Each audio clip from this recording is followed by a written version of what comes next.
एक गांव था। नर्मदा नदी के किनारे बसे उस गांव में एक चोर रहता था जिसका नाम अभिषेक था। अभिषेक बचपन से ही अनाथ था। उसके माता पिता का देहांत तब हुआ था जब वह बस 6 साल का था। गांव वालों ने कभी उसकी खोज खबर नहीं ली। धीरे धीरे उसमें अपराध की भावना घर कर गई। चोरी करके उसने बहुत सारा धन इकट्ठा कर लिया था। अरे वाह, क्या जिंदगी है मेरी। मेरे पास इतना धन है कि कोई सोच भी नहीं सकता।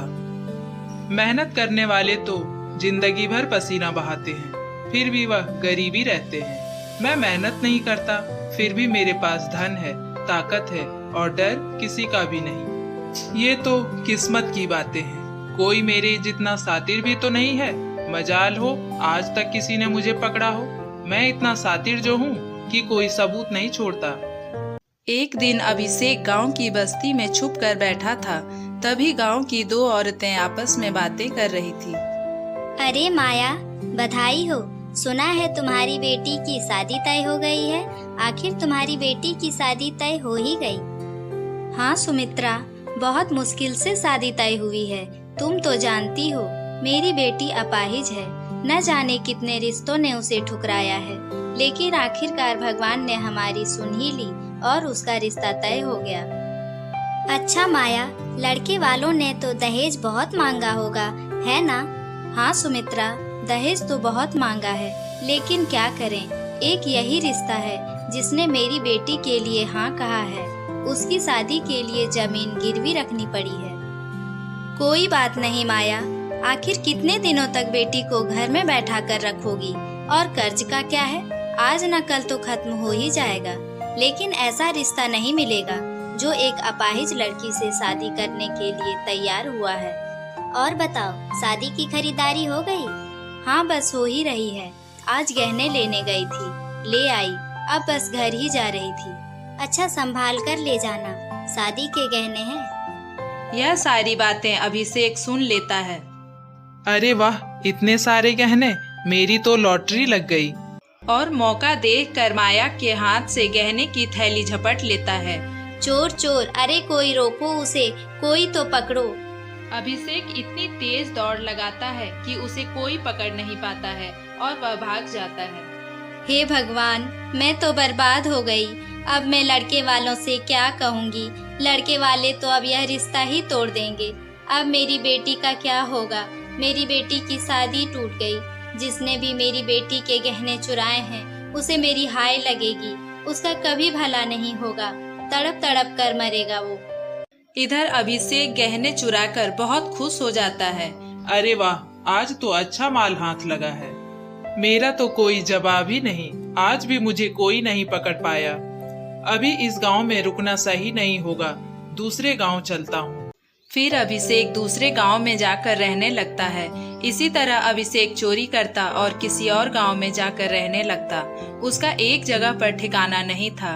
एक दिन ऐसे ही अभिषेक बाहर बैठे बैठे एक पति पत्नी को देखकर सोच रहा था, काश मेरी भी शादी हो जाती।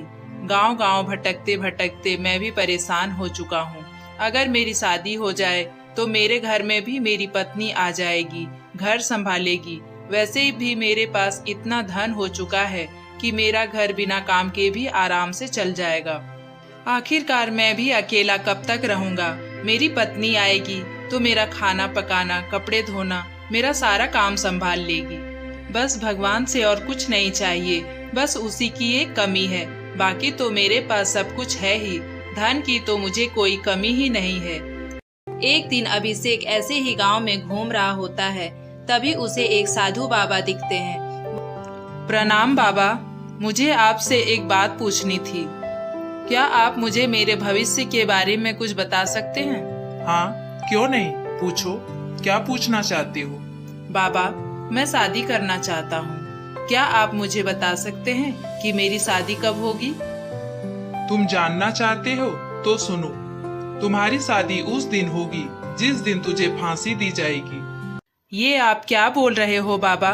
मुझे फांसी दी जाएगी और फांसी वाले दिन मेरी शादी होगी? कुछ सोच कर बोलिए बाबा, यह आप क्या कह रहे हैं? मूर्ख आदमी, मैं बिल्कुल सही कह रहा हूँ। मेरी भविष्यवाणी कभी खाली नहीं जाती। जो लिखा है वह होकर रहेगा। मैं तुम्हारे बारे में सब कुछ जानता हूँ। तुम एक चोर हो, बचपन से आज तक चोरी करते आए हो। तुमने न जाने कितने लोगों का दिल दुखाया है, कितने लोगों की मेहनत उनसे छीनी है। तुम्हें इसके कर्मों का हिसाब चुकाना ही पड़ेगा। जो जैसा कर्म करता है उसे उसका फल वैसा ही मिलता है। भले ही आज तुम्हें लग रहा हो कि तुम्हें कोई नहीं पकड़ सकता, लेकिन तुम्हें तुम्हारे कर्म का फल एक दिन जरूर मिलेगा। तुम अपने कर्म से भाग नहीं सकते। अभिषेक सोच में पड़ जाता है और बहुत डर जाता है। बाबा, आप तो अंतर्यामी हैं। आपको तो मेरे बारे में सब कुछ पता है। बाबा, अगर मैं चोरी न करता तो क्या करता? मैं तो भूखा मर जाता। चोरी करना मुझे सबसे आसान काम लगा, इसीलिए मैंने वही काम चुना। फिर मुझे आदत सी लग गई। बाबा, मेरे भविष्य में और क्या लिखा है? मेरी शादी होगी भी या नहीं? बेवकूफ आदमी, अब भी तुझे तेरी शादी की पड़ी है। तेरी वजह से एक बेटी ने अपनी जान दे दी, जिसकी वजह भी तू ही है। तुमने बहुत से लोगों का घर उजाड़ा है, बहुत से लोगों की बद्दुआएं ली है। तुमने अपने जीवन में कभी कोई पुण्य नहीं किए, सिर्फ पाप ही पाप किए हैं। यह आप क्या कह रहे हैं बाबा? किस लड़की ने अपनी जान ली है, और वो भी मेरी वजह से? मैंने क्या किया है? तूने पिछले महीने जिस औरत के गहने चुराए थे, उस औरत की बेटी ने आत्महत्या कर ली। वह बेचारी एक अपाहिज लड़की थी। बड़ी मुश्किल से उसके माँ बाप ने उसका रिश्ता तय किया था। लड़के वालों ने रिश्ता ठुकरा दिया। अपने माँ बाप का दुख देखा न गया और उस लड़की ने आत्महत्या कर ली। उसका कारण भी तू ही है। तेरी वजह से उस लड़की ने अपनी जान दे दी। मुझे माफ कर दीजिए बाबा, मुझे नहीं पता था ऐसा कुछ हो जाएगा। मैंने तो इसके बारे में कभी सोचा भी नहीं। मैंने लोगों की कभी परवाह नहीं की। उन पर क्या बीत रही होगी यह मैंने कभी नहीं सोचा। मुझे माफ कर दीजिए बाबा, मुझसे बहुत बड़ा गुनाह हो गया। आज के बाद मैं कभी चोरी नहीं करूंगा, कभी किसी का दिल नहीं दुखाऊंगा। मुझे माफ कर दीजिए। तुमने गुनाह नहीं पाप किए हैं। तुझे इसकी सजा मिलकर रहेगी। तुझे मरने के बाद भी मुक्ति नहीं मिलेगी। तू मुक्ति के लिए भी तड़पेगा। ऐसा मत कहिए बाबा, मुझे माफ कर दीजिए। मुझे अपनी गलती का एहसास है। मैंने लोगों के साथ बहुत बुरा किया। आप जो कहोगे मैं करने के लिए तैयार हूँ। कोई तो उपाय बताइए जिससे मुझे मेरे गुनाहों से मुक्ति मिल सके। फिर बाबा उसे कोई उपाय बताते हैं। उपाय सुनकर अभिषेक सन्न रह जाता है। यह आप क्या कह रहे हैं बाबा? ऐसे कैसे हो सकता है? मैं यह नहीं कर सकता। अगर तू मुक्ति चाहता है तो यही एक उपाय है और कुछ नहीं हो सकता। अब जा यहाँ से। अभिषेक उदास होकर वहाँ से चला जाता है और घर जाकर सोचता है कि मैं आज के बाद चोरी ही नहीं करूँगा, और जब मैं चोरी नहीं करूँगा तो फिर मुझे फांसी कैसे होगी। अभिषेक के पास पहले से ही इतना धन था कि उसे कोई भी काम करने की जरूरत नहीं थी। वह चोरी करना छोड़ देता है और चुपचाप रहने लगता है। लेकिन नियति ने उसके लिए कुछ और ही सोच रखा था। एक दिन वह पुरानी चोरी का एक हार बाजार में बेचने गया। वही हार जो वहाँ के राजा वीरेंद्र देव की रानी का था। बाजार जाते समय उसके जेब से वह हार गिर जाता है और तभी एक औरत जो महल में काम करती थी वह देख लेती है। वह सोचती है, यह हार तो महारानी जी का है, इसके पास कैसे? उस औरत ने महल जाकर तुरंत राजा जी को सूचना दी। फिर राजा ने अभिषेक को बुलवाया और वह हार दिखाने को कहा। राजा उस हार को देखकर ही पहचान लेते हैं और कहते हैं, यह हार तेरा नहीं महारानी का है, और इस हार के साथ महल में से और भी सामान चोरी हुआ है, और वह भी सामान तुमने ही चोरी किया है। बहुत दिनों से महल में और गांव में चोरियां हो रही है, तो वह तू है जो आज तक हमारी नजरों से बच रहा था। यही नहीं महाराज, इसकी वजह से माया की बेटी ने आत्महत्या कर ली और बेटी के खोने का दुख माँ बाप से देखा नहीं गया, वह भी चल बसे। अभिषेक चुप था। वह समझ गया था कि अब उसके पास बचने का कोई रास्ता नहीं है। राजा को यह सब सुनकर बहुत गुस्सा आता है। वह कहते हैं, इसे बंदी बना लो और कल सुबह होते ही इसे फांसी दे दो। इसके लिए एक ही सजा है, इसे जीने का कोई हक नहीं है। कल सुबह होते ही तुम्हें फांसी दे दी जाएगी। तुम्हारी कोई आखिरी इच्छा हो तो बोल दो, हम उसे पूरा करेंगे। महाराज, मेरी आखिरी इच्छा यही है कि मैं आज रात बंदी बनकर नहीं, मैं खुले आसमान के नीचे रहना चाहता हूँ। अच्छा, ताकि तुझे भागने का मौका मिल जाए। इसमें भी जरूर तुम्हारी कोई चाल है। पर तुम अब हमसे बच नहीं सकते। लेकिन मरने वाले की आखिरी इच्छा है तो हम जरूर पूरी करेंगे।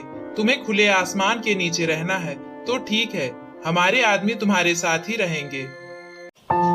फिर रात हो जाती है। अभिषेक को 2 आदमियों के साथ बाहर गांव में छोड़ दिया जाता है। तभी वहां से एक बूढ़ी औरत और उसकी बेटी कहीं जा रही होती है। अभिषेक उन्हें देखकर पूछता है, अरे दादी माँ, इतनी रात को कहाँ जा रही हो? क्या बताऊं बेटा, ना तो घर है और ना ही रहने का कोई ठिकाना।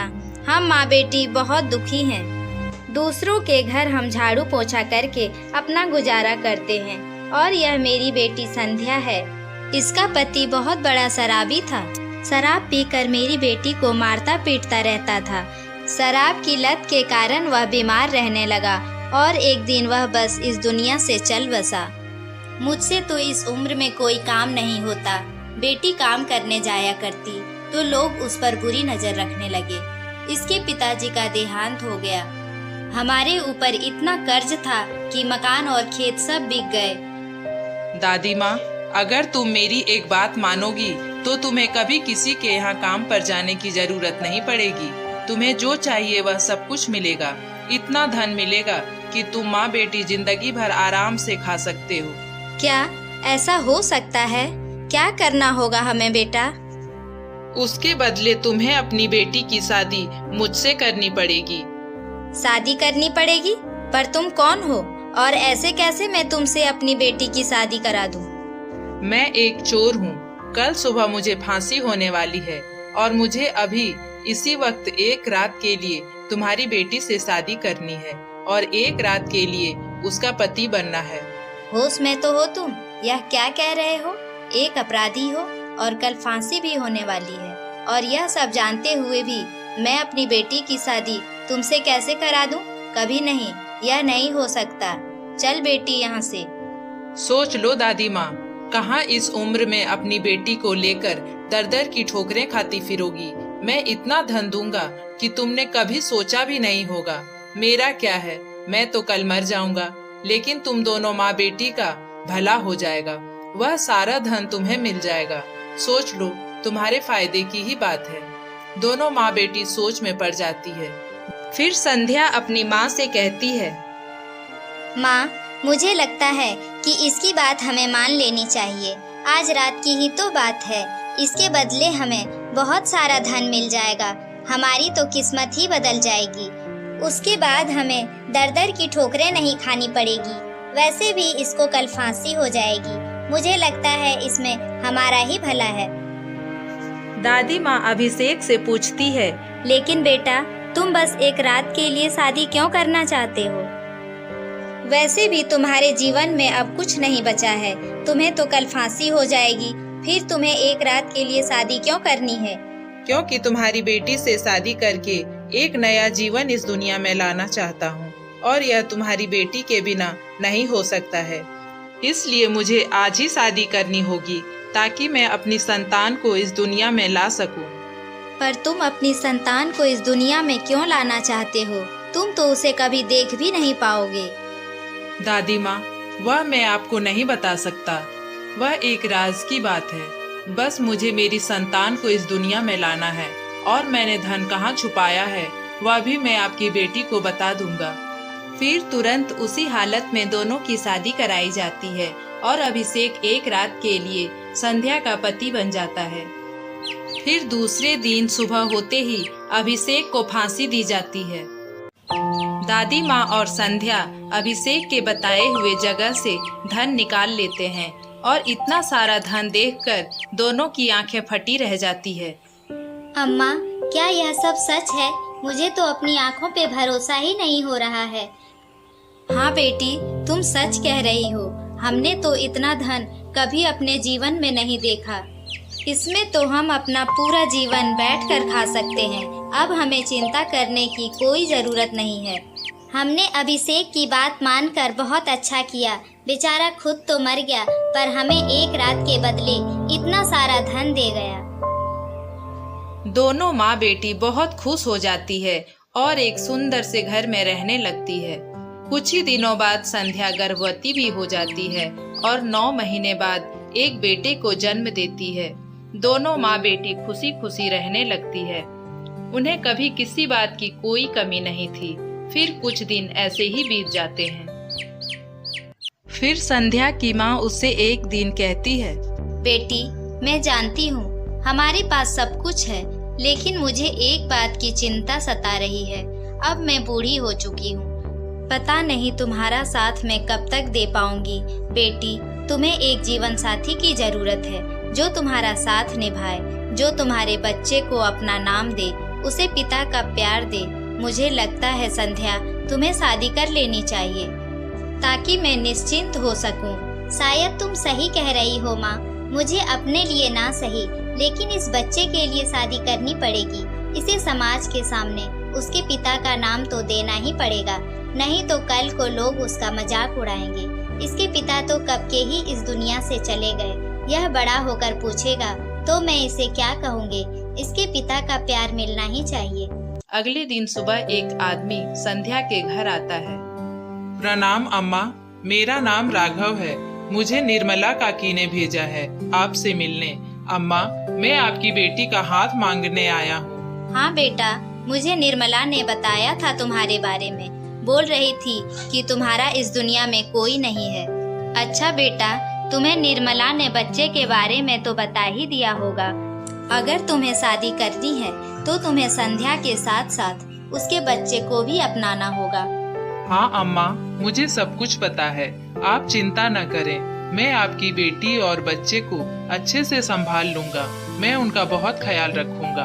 आप निश्चिंत रहिए, मुझे दोनों को अपनाने में कोई दिक्कत नहीं है। मैं तैयार हूँ। बेटा, मुझे तुमसे एक बात करनी थी। हमारे पास सब कुछ है, किसी भी चीज की कोई कमी नहीं है। मैं चाहती हूँ कि तुम शादी के बाद हमारे घर पर रहो। शादी के बाद मेरी बेटी तुम्हारे घर नहीं जाएगी। क्या तुम्हें मंजूर है? हाँ अम्मा, मैं तो वैसे भी अनाथ हूँ। मेरा इस दुनिया में कोई भी नहीं है। बस आप शादी के लिए हाँ कर दीजिए। मुझे आपकी सारी शर्तें मंजूर है। फिर दोनों की शादी हो जाती है। एक दिन संध्या और उसकी माँ दोनों साथ में बाहर जा रही होती है तो वह राघव से कहती है, राघव, क्या तुम थोड़ी देर बच्चे का ख्याल रख लोगे? मैं और अम्मा बाहर जा रहे हैं, थोड़ी देर में आ जाएंगे। अरे हाँ संध्या, तुम निश्चिंत होकर जाओ। मैं हूँ ना, मैं उसका ख्याल रख लूंगा। तुम फिक्र मत करो। अम्मा और संध्या के जाने के बाद राघव सोचता है, बड़ी आई बच्चे का ख्याल रखना। मैं क्या तुम्हारा नौकर हूँ? तुम्हारे बच्चे का ख्याल रखूंगा? बोल के तो ऐसे गई है जैसे मैं इसका नौकर हूँ। पता नहीं किसका बच्चा पाल रही है। मुझे तुझमें और तेरे बच्चे को पालने में कोई दिलचस्पी नहीं है। मुझे तो तेरी दौलत में दिलचस्पी है। तेरी दौलत के लिए ही तो मैंने तुझसे शादी की थी। नहीं तो मैं एक बच्चे वाली विधवा औरत से शादी करूंगा? बिल्कुल भी नहीं। मैंने तेरी दौलत पाने के लिए ही शादी की थी। मैं तो सिर्फ मौके की तलाश में था कि तुम दोनों कब बाहर निकलो और मुझे सब कुछ चुराने का मौका मिल जाए। आखिरकार आज मुझे मौका मिल ही गया। अच्छा मौका है। सारा सामान समेट के यहाँ से भाग जाता हूँ। राघव सारा सोना और पैसा लेकर वहाँ से भाग जाता है। थोड़ी देर बाद संध्या घर आती है। अपने कमरे में जाकर देखती है तो राघव नहीं मिलता है। वह राघव को पूरे घर में ढूंढती है पर राघव कहीं नजर नहीं आता। फिर उसकी नजर अलमारी पे पड़ती है। खाली अलमारी देखकर उसके होश उड़ जाते हैं। वह अपनी माँ से कहती है, माँ, ये देखो, ये सब क्या हो गया? पूरी अलमारी खाली पड़ी है और राघव भी कहीं दिखाई नहीं दे रहा है माँ। इसका मतलब वह धोखेबाज निकला। राघव ने हमें धोखा दिया है माँ। उसने हमें धोखा दिया है। उसने मुझसे शादी हमारे दौलत के लिए की थी। वही मैं सोचूं, यह हमारे घर में रहने के लिए इतनी जल्दी तैयार कैसे हो गया? हम तो लूट गए माँ, हम बर्बाद हो गए। हमारे पास कुछ भी नहीं रहा। हे भगवान, मैंने क्या सोचा था और यह क्या हो गया? मैंने तो तेरे भले के लिए सोचा था बेटी। मुझे लगा था कि तेरी शादी हो जाएगी तो तुम्हें और मुन्ने को सहारा मिल जाएगा, पर मुझे क्या पता था वह धोखेबाज निकलेगा। उसने तो हमें बर्बाद कर दिया। दोनों माँ बेटी को सदमा सा लग जाता है। अम्मा यह बात सहन नहीं कर पाती, उसे दिल का दौरा आ जाता है और वह मर जाती है। संध्या के ऊपर दुखों का पहाड़ टूट पड़ता है। एक तरफ तो उसका पति राघव उसे धोखा देकर चला जाता है और दूसरी तरफ उसकी माँ का सहारा भी छूट जाता है। हे भगवान, मेरी किस्मत कितनी फूटी है। कुछ दिनों की खुशी देकर तूने वह खुशियाँ छीन ली। अब मेरे पास ना तो पैसे हैं, ना मेरी माँ और ना ही मेरे पति का सहारा। इस छोटे से बच्चे को लेकर कहाँ जाऊंगी? मैं क्या करूंगी? मन तो कर रहा है कि मैं भी मर जाऊं, लेकिन नहीं, मैं ऐसे हार नहीं सकती। मुझे मेरे बच्चे के लिए जीना होगा। संध्या फिर से दूसरों के घर में जाकर काम करती है और अपने बच्चे अभिमन्यु को पालने लगती है। अभिमन्यु बड़ा हो जाता है। अभिमन्यु बहुत ही संस्कारी, दयालु और ईमानदार होता है। वह लोगों की हमेशा मदद करता है। दिन बीतते चले जाते हैं। संध्या अब बीमार रहने लगती है।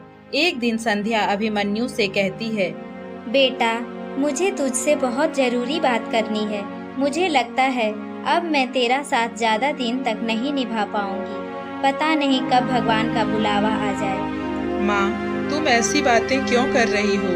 तुम्हें कुछ नहीं होगा, तुम बिल्कुल ठीक हो जाओगी। तेरे सिवा मेरा इस दुनिया में है ही कौन? तू ही ऐसे बात करोगी तो मेरा क्या होगा? तू मेरे लिए सब कुछ है माँ। बेटा, मुझे तुझे बहुत जरूरी बात बतानी है। मैंने तुझे आज तक यह बात नहीं बताई है, लेकिन मुझे लगता है अब समय आ गया है। तुम्हारे पिता एक चोर थे। उन्होंने अपने जीवन में बहुत पाप किए हैं, लोगों की बहुत बद्दुआएं ली है। ये क्या कह रही हो माँ? मेरे पिताजी और चोर? लेकिन चोरी करना तो गलत बात है ना? फिर वह चोरी क्यों किया करते थे?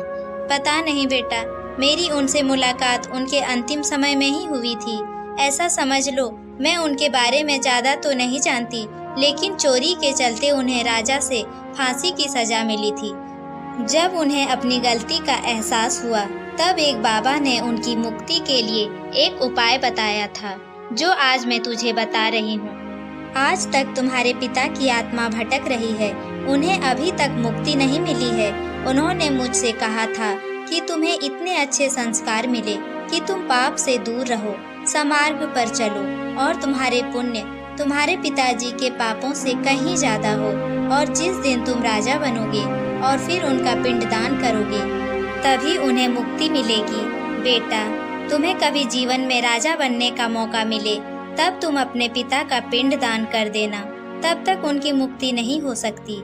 मुझे नहीं पता बेटा यह कैसे होगा, लेकिन तेरे पिता ने मुझसे यही बात कही थी कि तुम एक दिन राजा अवश्य बनोगे और उनका पिंडदान करोगे। अभिमन्यु को यह सारी बातें सुनकर एक झटका सा लग जाता है। इतना कहते ही संध्या की मौत हो जाती है। अब अभिमन्यु बिल्कुल अकेला पड़ चुका था। हे ईश्वर, तूने मेरे साथ क्या किया? मुझे एक मेरी माँ का सहारा था, तूने वह भी छीन लिया।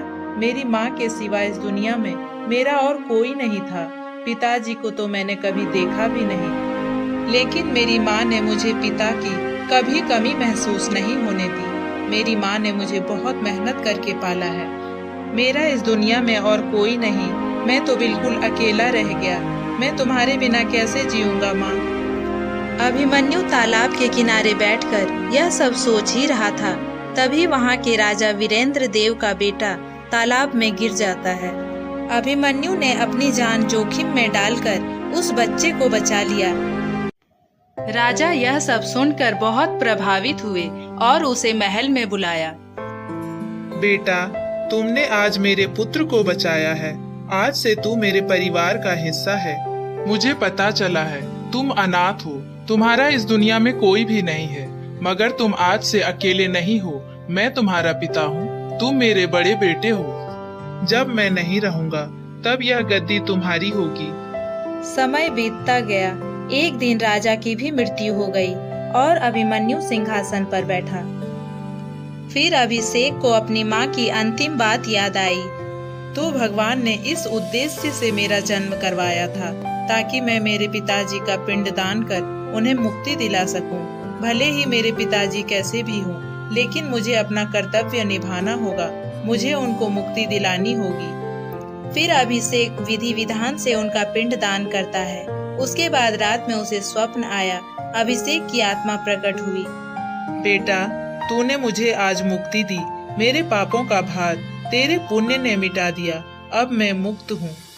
पाप करने वाला जब पश्चाताप से गुजरता है तो यही उसकी मुक्ति का द्वार बनता है, और जिसने अपने कर्मों से किसी का जीवन बचाया वही असली धर्मात्मा है। Please like, share and subscribe.